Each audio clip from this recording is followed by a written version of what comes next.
are really, at least societally speaking, it's starting, to your point, it's probably starting to turn the corner a little bit, but they're really huge unsung heroes, right? Like motherhood doesn't get, I'm going to get a little bit super, like 30,000 foot view here. But like the things that motherhood or mothers do in general, right? Stay at home moms, all the sacrifice, all these things, like all of those things are immeasurable when it comes to like GDP, when it comes to like the amount of influence and how much it factors into developing, new teenagers that then go off into leading the workforce, right? And there's that trickle down effect, especially when you come from low income communities. I'm Hispanic. I grew up in Houston, Texas, super low income community. My mom struggled a lot. My parents struggled a lot. Same. So now, after being college educated, after starting a business, after a lot of trials and tribulations in that regard, I'm seeing the direct. I to your point, I don't have a kid yet. I want to have children one day, but I'm seeing like, the amount of work that I need to do that I never factored in, and that my parents couldn't do because of just their financial means, and right, is so much that it really put a big spotlight for me in terms of like the kind of superheroes that mothers are. Yeah. And how much it's not only immeasurable, but it's hard to quantify it, to put it into some sort of metric that like really talks about how important that role is for society in general. Absolutely. So Preach, brother. This is a good place that that you're putting together here. How did you? I bet this was hard. Like how did you balance early motherhood? Because I assumed, when did this place open? I opened last year, so it's going to be our 1 year anniversary. Okay, so your kiddo was 2.5. Yeah, 2.5. Yeah. Okay, so how did you balance having a toddler and then opening up a business? That sounds even more superhero like. Community is my husband, Yeah. my mother-in-law, my mom would come in, for a month and then go back home and then come back. And so it was really, I leaned on my community a lot for that support. And my daughter was here and she was helping set up and doing reconstruction. This was a hair salon before, so we had to completely gut the building, rebuild, reimagine the space. But we were able to do it in 3 months. Wow. So yeah, from start to finish, it was like 3 months. I put everything we had, from like every waking moment, I was thinking of generating ideas on how to do it.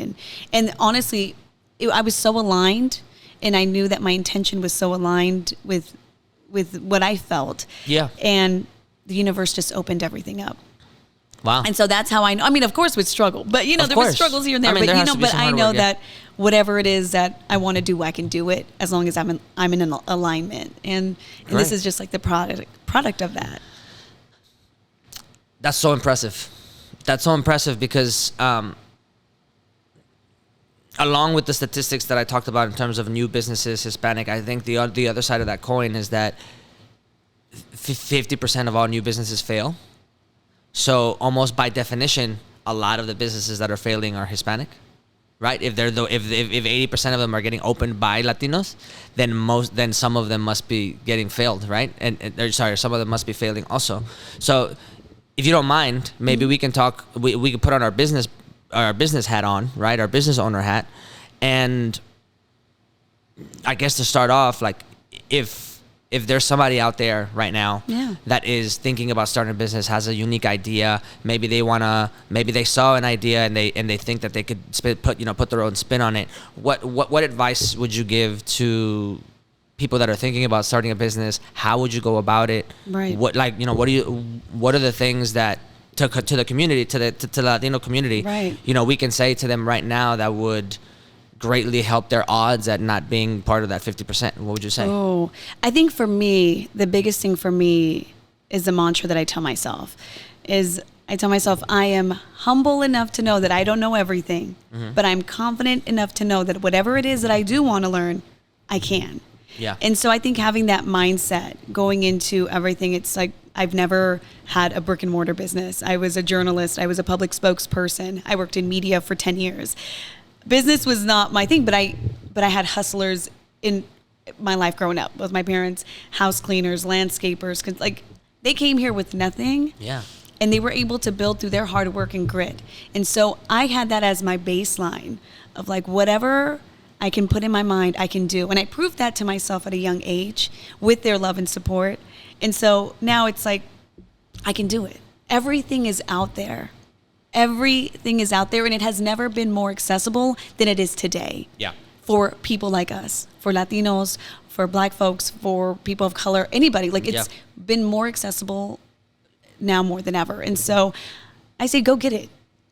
Be inquisitive. And I think my journalistic background is I'm always asking questions. I'm always trying to figure out the story, the line, like always making those connections. And so by asking the right questions, showing up, the world opens up.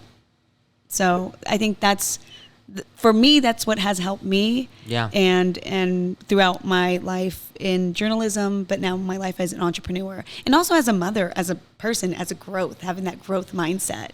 Yeah. That has really helped me. Now I'm thinking about your journalistic background and how much that informs your ability to ask questions, because I think that's such a powerful point. I think especially as Latinos, we think about the idea of starting a business. I know I for sure thought this. I'm like, I'm going to start a business. I'm going to do this. And like, there's this romance that happens whenever we think about it and we start putting the like pen to paper and we start to kind of go for it. There's this romance that like, I'm doing it so people are going to come, right? And it doesn't always happen that way. But I think that sometimes our pride or our shame, like, oh, it didn't work, I don't want to tell people about it, or I did, that influences the fact that we don't want to go and ask questions. Meaning, like, break that down. What do you mean by that? Instead of, so I'll give you my example. When I started my media company in 2020, all I did was I gathered all of the media that I had already done, because I went to school for photography and digital media. So I was like, oh, let me just build up my portfolio. And then whenever I did it, I'm like, oh man, I can do portraits like this. I can do events. I can do this. I started like kind of going into it. The podcast game was about to start to pick up, and I'm like, well, I don't have the capital to be able to buy all that stuff that I need, but slowly I can start chipping away at it. Okay, so let me have a plan. Let me do this. Let me do that. Right. And I think originally I had like blasted it on social media everywhere. Like, I'm starting a company. You guys, like, I could use your help, blah, blah, blah, this and that. And people have lives. People are like, doing their own thing, making their own money. Like, and for some reason in my head, I thought, oh, like, people are going to start calling or like start messaging, right? Like your community. Yeah. Or just people in general. Like, now that it's out into the world, now that I can go out. You're public. Yeah. And it didn't work like that. And then I think for like the first year, I kept on kind of building onto that portfolio. And then what ended up happening was I ended up feeling really like kind of ashamed. I'm like, oh my God, it's not working. I'm a failure. And then it really stopped me for a second. It really stopped me from saying like, well, let me go ask that person how they did it. Get advice from them. Let me go ask that person what they did. It stopped you. So your own feelings stopped you. Yeah, stopped me. And I assume that there's a lot of people out there that start businesses that have these ideas that because of this, they're like, oh my God, I don't want to like say that it didn't work. I'm just going to like ignore it. I'm just going to maybe I just go do something else. Maybe, and maybe they don't stick to it. So now I'm realizing like your journalistic background was so helpful because all you did was ask questions as a job. That's you know what I mean? So it was, you started already from the presumption, like, we don't know everything. We don't know the whole story. My job is to find the story. My job is to give it to these people. So here is this business that I want. And that's the story that I'm trying to tell, but I don't know that story yet. So how do I find the people that are going to help me tell this story?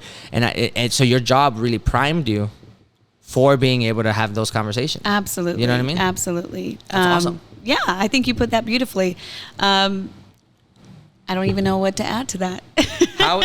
If you like that video, please make sure you like and subscribe. We're on every social media platform. It really helps out in the algorithm if you do that. And it also helps us make better content for you in the future. We are 100% self-funded, and we have so many ideas that we want to get out to you guys, but we won't be able to do it without you. So please hit that like button, hit that share button, hit that subscribe button. We really, really, really appreciate it. Until next time, see you around.